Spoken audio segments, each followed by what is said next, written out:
Hi, Andy. Hi, Victoria.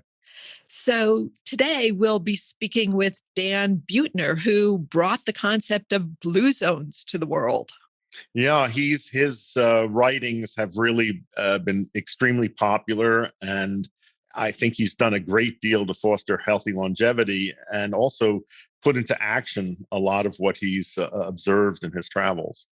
Yeah, I think his work helping cities become healthier is really fascinating. Well, let's talk to him. Listeners, you may notice some bird noise when Dan speaks, and that's because he is in beautiful Miami, Florida, with the door open.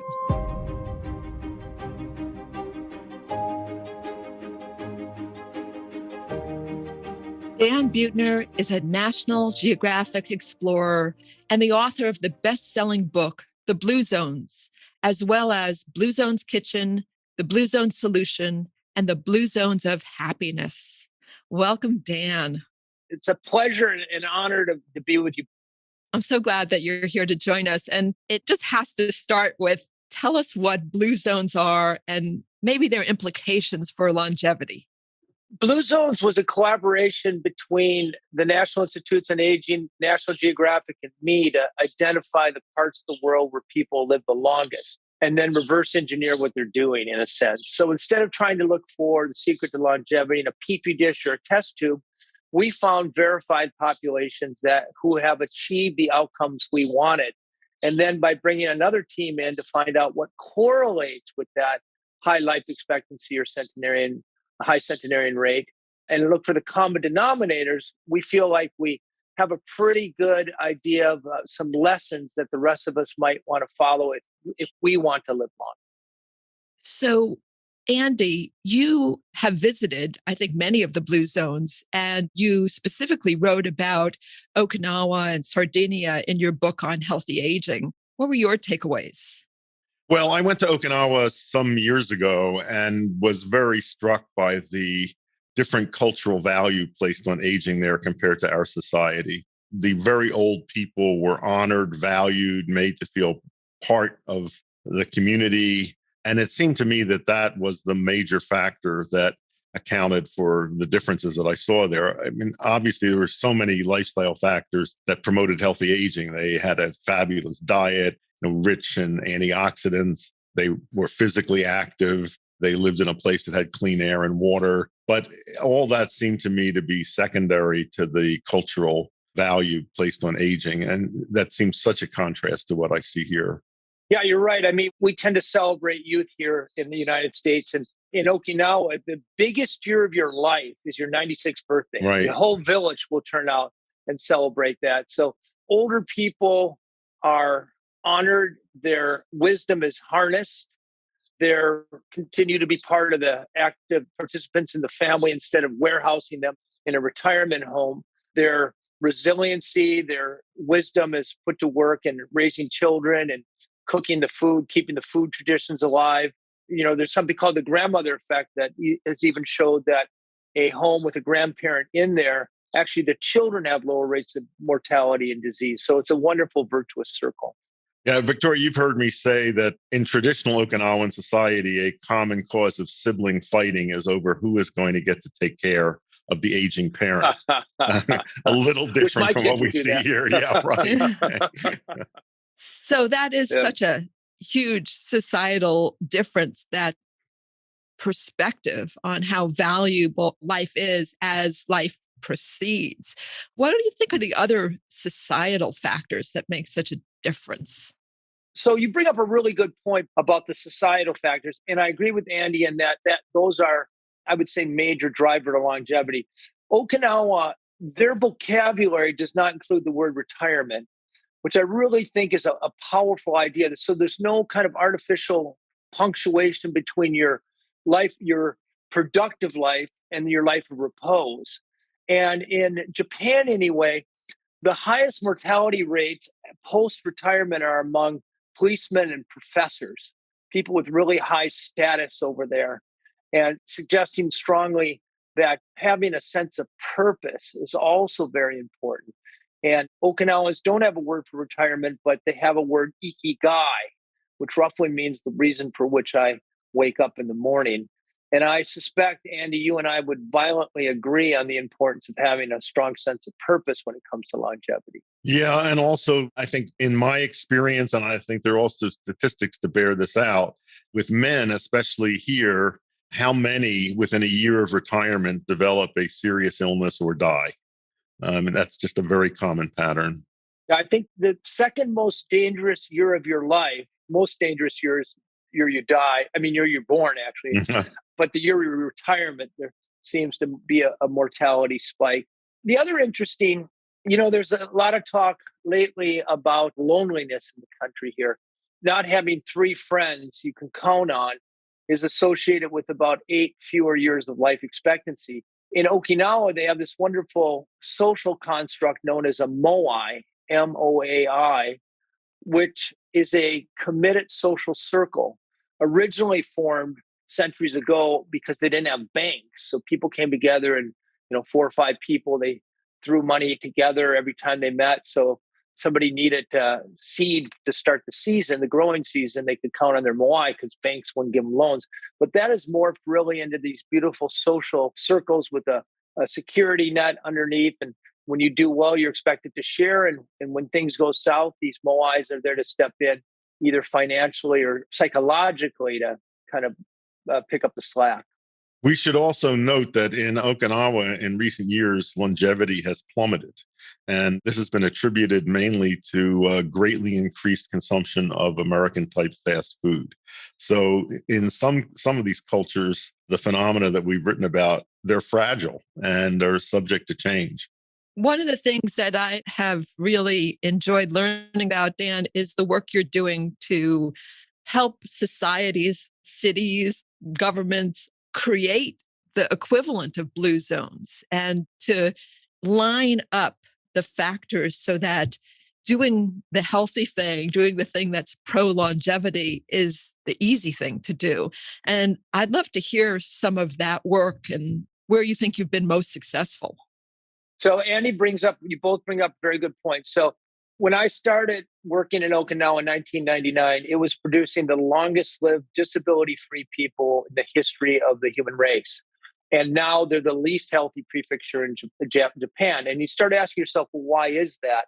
And I attribute it largely to the fact that the American base has attracted this forest of fast food restaurants. The biggest A&W root beer stand in the world is in Okinawa. And the GIs have also brought this idea of spam. I don't like to pick on one product, but it is a very high sodium. And they've adopted this spam with zeal. And as soon as they start adopting the standard American diet or something that looks like a standard American diet, their life expectancy plummets, obesity and diabetes rise. So when the key insight in all blue zones, these places genetically heterogeneous. So they're a melting pot. They don't have any genetic advantage over the rest of us listening right now. They don't have better discipline. They don't have greater sense of responsibility. They don't have better diets or better education. So you start asking yourself, why are they living 8 to 10 years longer than the rest of us without chronic disease? And the realization I had was that they live in environments where the cheapest and most accessible foods is peasant food. It's mostly whole plant-based food. They're nudged into movement every 20 minutes, every time they go to work or a friend's house or out to eat, at occasions a walk. The option to be lonely doesn't really exist because there's a societal expectation to participate in the daily community life, parties, religious, being out in the street. And so based on that insight, 12 years ago, I developed a population health blueprint for cities that would methodically go through all facets of city life and optimize that environment to nudge people into eating more whole plant-based food, moving more, socializing more. And then the other big point, and we do this citywide, is give people purpose workshop, help them identify their values, their passions, and what they're good at, and then put them to work. And we've had extraordinary luck lowering the obesity rate of entire cities by adopting insights from blue zones. So that's really good news for a country that's struggling obviously with an obesity epidemic as well as all of the consequences. Which cities have been most successful and why is it? What did they do right? I would say the most successful large city is Fort Worth, Texas. They've been with us for 5 years and they've seen a BMI, or basically the obesity rate, drop by 3%, smoking drop by 6%. You may say to yourself, big deal, that doesn't sound like much, but the rest of Texas has gained weight. And just a lowering of 3% of BMI, average BMI, occasions about $250 million of healthcare savings per year. And those are numbers from Gallup, not from me. We always have third-party measurements. And the approach we take, we come in with 3 teams.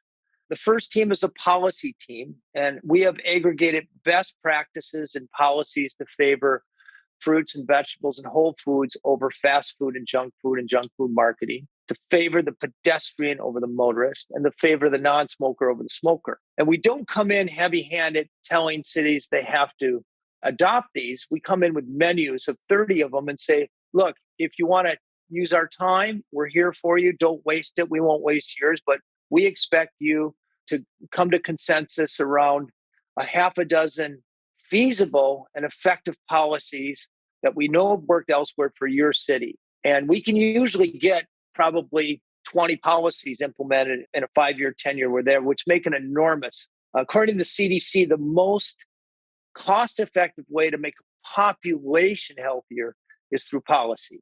But we also then have a Blue Zone certification program for restaurants, grocery stores, workplaces, schools, and churches. Once again, it's sort of menu driven, and we have 30 or so different evidence-based tweaks and designs and policies that these places can commit to.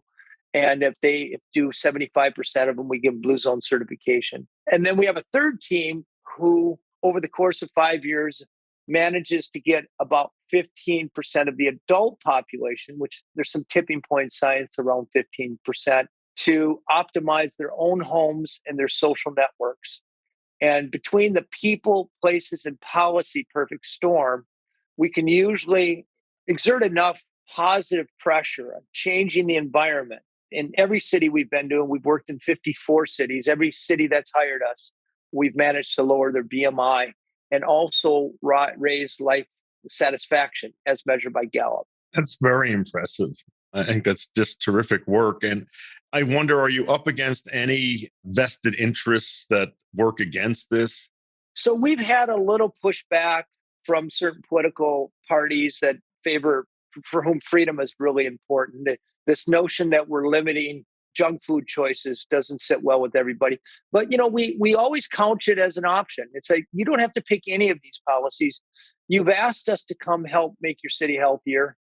So that's what we're here for. And Andy, we're really careful ahead of time to interview the mayor, the city council, the chamber of commerce, the CEOs, the superintendent of schools, and be very transparent. We are here to reshape your environment so the healthy choices are salient and the unhealthy choices don't get as much emphasis. So if they don't like that idea, we just say you should keep doing what you're doing and we go elsewhere. So we've had about 400 cities request us, and we've said yes to 54 of them. And most of the ones we've said no to prefer to take another approach. Well, I don't know if Tucson, the city that we're in, ever contacted you, but it would be wonderful. Who funds this? They're publicly supported, but privately funded. So we're funded through either a local health foundation. Often cities sold their hospital, but they have a mission to make the community healthier. They'll fund us. Blue Cross Blue Shield plans have been big funders, and then hospital systems. And we hold our feet to the fire. We put our fees at risk if we don't lower the BMI. The BMI is sort of the North Star. In a city of a million people, if you lower the BMI of that city by 1%, it occasions about 19,000 fewer heart attacks over time, many thousands of fewer cases of diabetes. And Andy probably has better data on this than I do, but at least one hospital system we work with says that an average heart attack costs about $120,000. So you don't have to prevent many heart attacks before this becomes a real cost-effective approach for a community. Yeah, and the health economics data is so helpful. Andy, you have often spoken about another possible solution, which is, can you make doing the right thing fun? And I know you sometimes pointed people to a website called thefuntheory.com and how our society could use more of that. It's .org, and it was an advertising campaign of Volkswagen Sweden. And I've described this, it's worth seeing, but the idea is to make healthier choices more fun for people. But another possibility that I've talked about is to try to make healthy choices more fashionable. And I think it would be terrific if we could enlist celebrities in various fields to get behind this movement, that healthy choices, that this is the in thing to do, that it's what, the people that we look up to are doing. So I'd love to see a campaign of that sort. It seems some of that is happening because I think millennials, for example, are more likely to have the kind of environmental consciousness that suggests that they eat either a vegetarian or a vegan style diet. I think that this next generation coming is more tuned into health.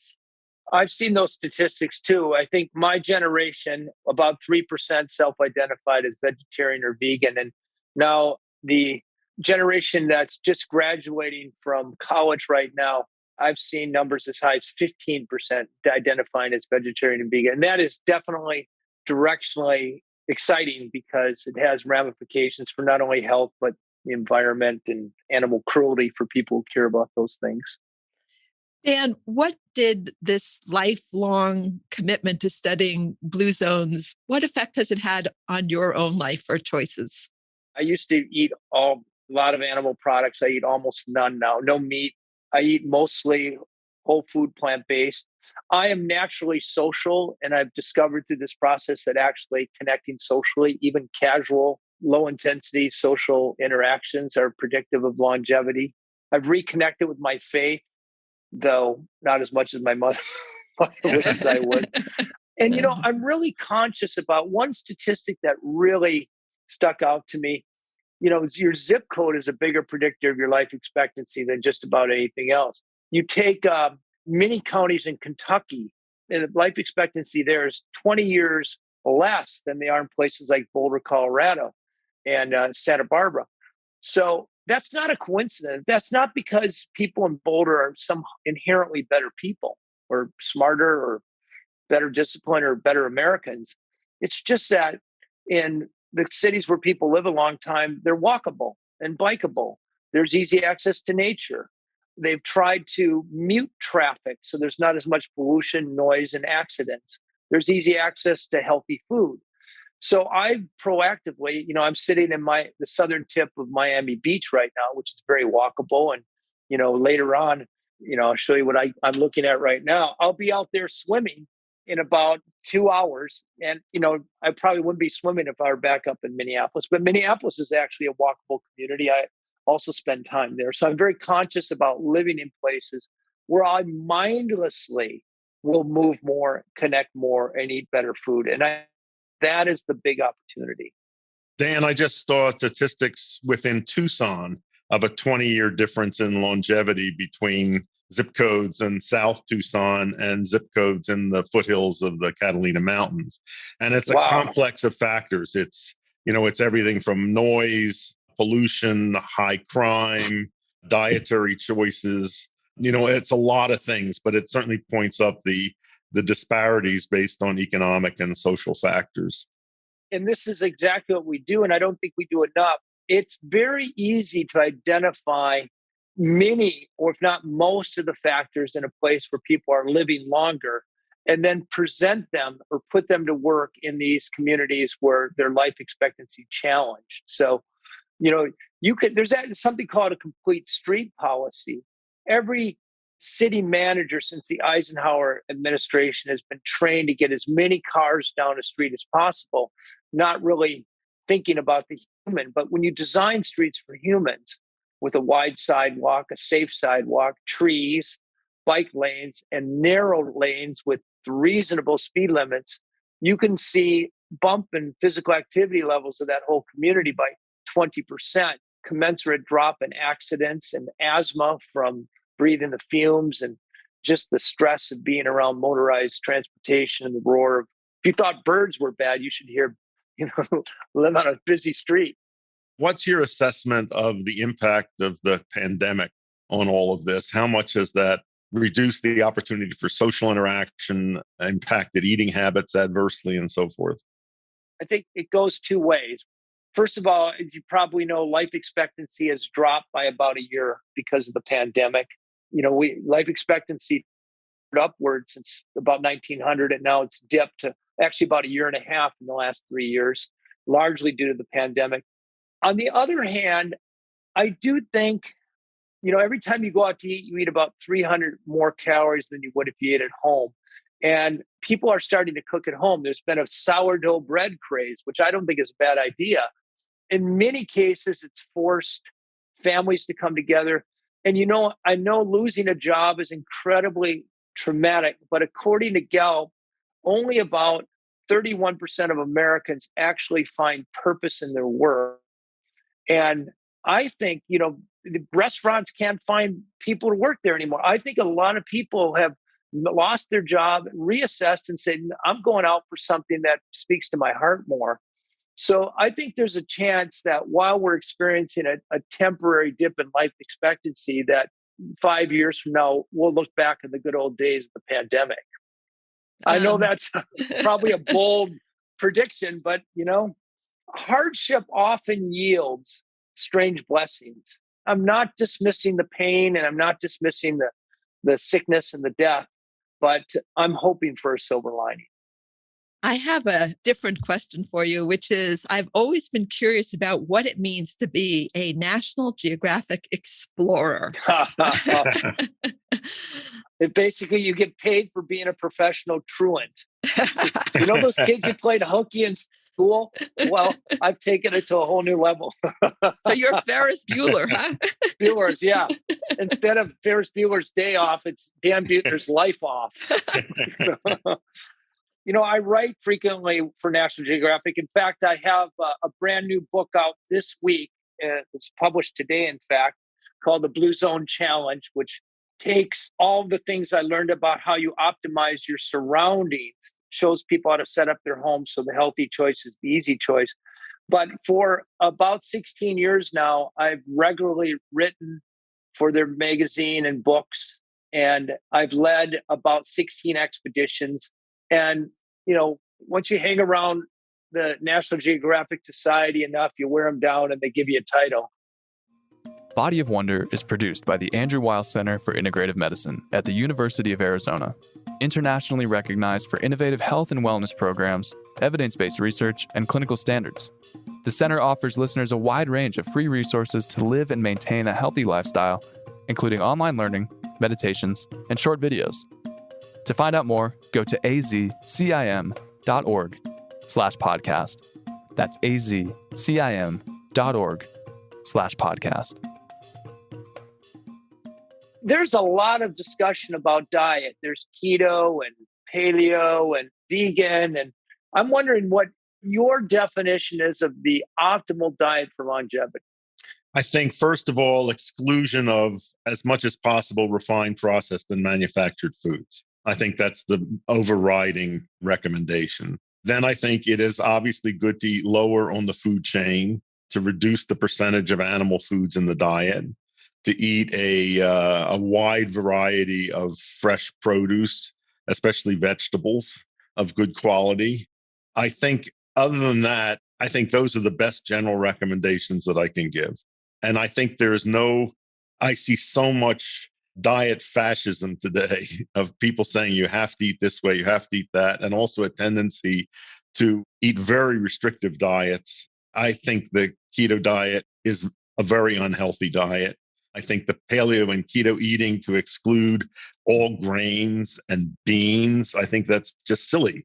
Beans are wonderful food. They're cheap, good sources of fiber, protein, slow digesting carbohydrate. And to tell people those are bad foods, I think is very silly. So that's just my general sense. And I think there is no one right optimum diet. People are different. biochemically, we come from different ethnic and cultural traditions, and that has to be allowed for. But as I say, I think the overriding concern is to not eat refined, processed, and manufactured food as much as possible. Probably to also, I would say, in our country, we're in such a mess with regard to food and diet and the consequences of it. It's hard to know even where to start. But where I would start is to try to get people to not drink sweet liquids. If we could make that one step, and it's not just soda, it's fruit juice, it's energy drinks, it's sweetening coffee and tea. It's all of that. One step would put us significantly ahead of the curve. I did a meta-analysis, which is sort of a worldwide average of all 5 blue zones. So if you want to know what a centenarian ate to live to be 100, you can't just ask them because they don't remember. If I asked you what you had for lunch a week ago Tuesday, you probably couldn't tell me. But we found 155 dietary surveys done in all 5 blue zones over the last 8 years and aggregated those. And Walter Willett from Harvard helped me do this. So it was done with some rigor. I wrote up the results in the Blue Zone Kitchen, which is sort of a diet, my diet. And we found that 90 to 100% of the calories they intook were whole plant-based. They ate meat on average, traditionally speaking, before the A&W root beer, and 5 times a month.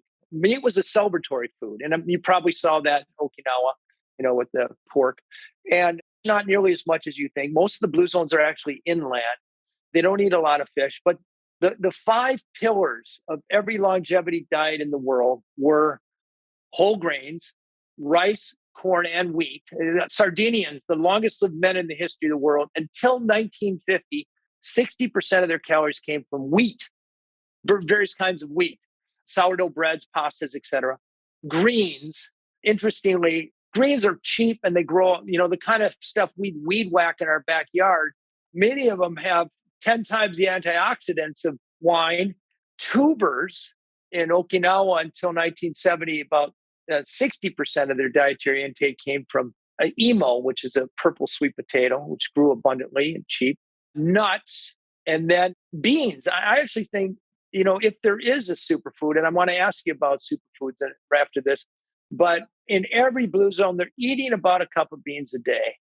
And I've seen research suggesting a cup of beans a day would probably convey about 4 extra years of life expectancy over unhealthy protein. But what do you think is superfoods? Well, do you think there is such a thing? I think it's marketing hype mostly. And also I like to remind people that we've got plenty of superfoods right at home. I mean, things like blueberries and strawberries. Those, I consider those superfoods, or even some of our common nuts. You don't have to buy these expensive exotic things. So I think it's mostly a marketing term. And Dan, just to be contrarian, I have to tell you, I found a quote from a 106-year-old Russian woman who was asked about the secret of her longevity. And her answer was, I never eat vegetables. But the thing is, I remember this great quote. You wrote a foreword for the Wilcox's book. Yeah. And you said something like, if you ask centenarians, they'll say everything from something to cigars. But the point is, you can't ask a single centenarian and extrapolate. And as Jay Olshansky, the famous demographer, once said, you can no more ask a 100-year-old how he got to be old as you can ask a tall man how he got to be tall. And our approach at National Geographic is it's mostly epidemiology and anthropology. We find out what the population does, and you sort of get a recipe of what the population does. And then you kiss enough frogs until you find that prince or princess right, whose life lines up with what the population does. And then we profile that person as a way to explain what these people are doing. But yeah, it's fun. People, you put that third digit in people's lives, and the certain fascination ensues. People are interested in 100-year-olds. 99-year-olds are yawners, but a day later, yeah. So how about, I get asked a lot about supplements, and I know vitamin B12 is important for vegans, but are there any other supplements you recommend people take? I think it's good to take a mix of antioxidants if you're not eating sufficient fruits and vegetables, which are your best sources of them. I recommend vitamin D supplementation because I think so many people are deficient and that has so many benefits. I mean, those are the main ones. I think ideally you should be able to get what you need from your diet. I totally agree. Nobody in any blue zones, by the way, are taking supplements.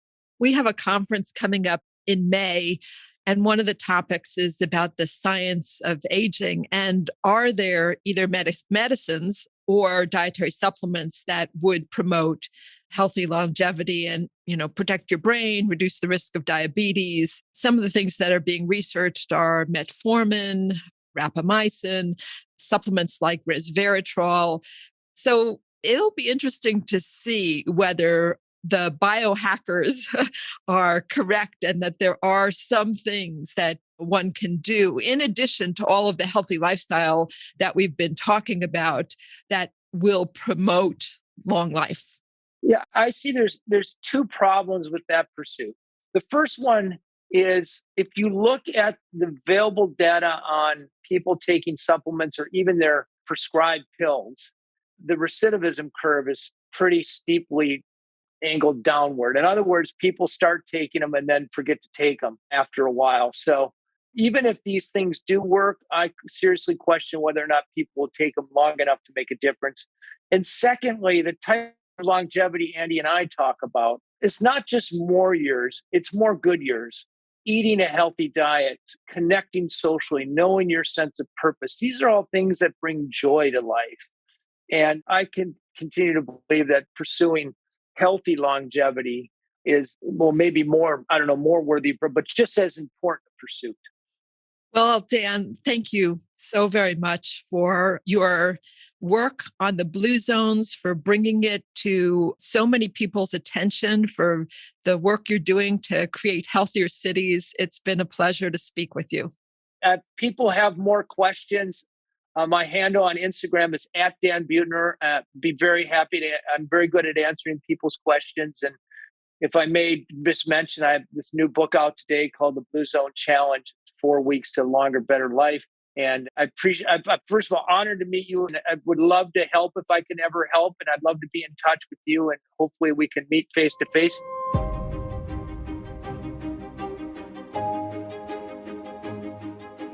Listeners, this is Dr. Victoria Maizes. We would love for you to send us your questions for Andy, myself, or for our guests. You can call us and leave a voicemail by dialing 520-621-3950. Again, 520-621-3950.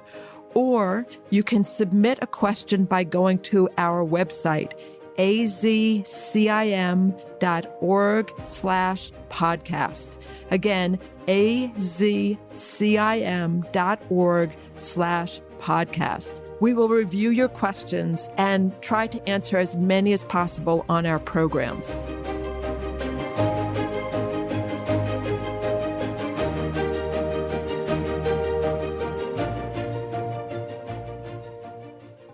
We hope you enjoyed this episode of Body of Wonder, brought to you by the Andrew Weil Center for Integrative Medicine. If you like the show, please rate us 5 stars, follow the show, and leave a review. To learn more about integrative healing and the center, go to azcim.org/podcast. That's azcim.org/podcast.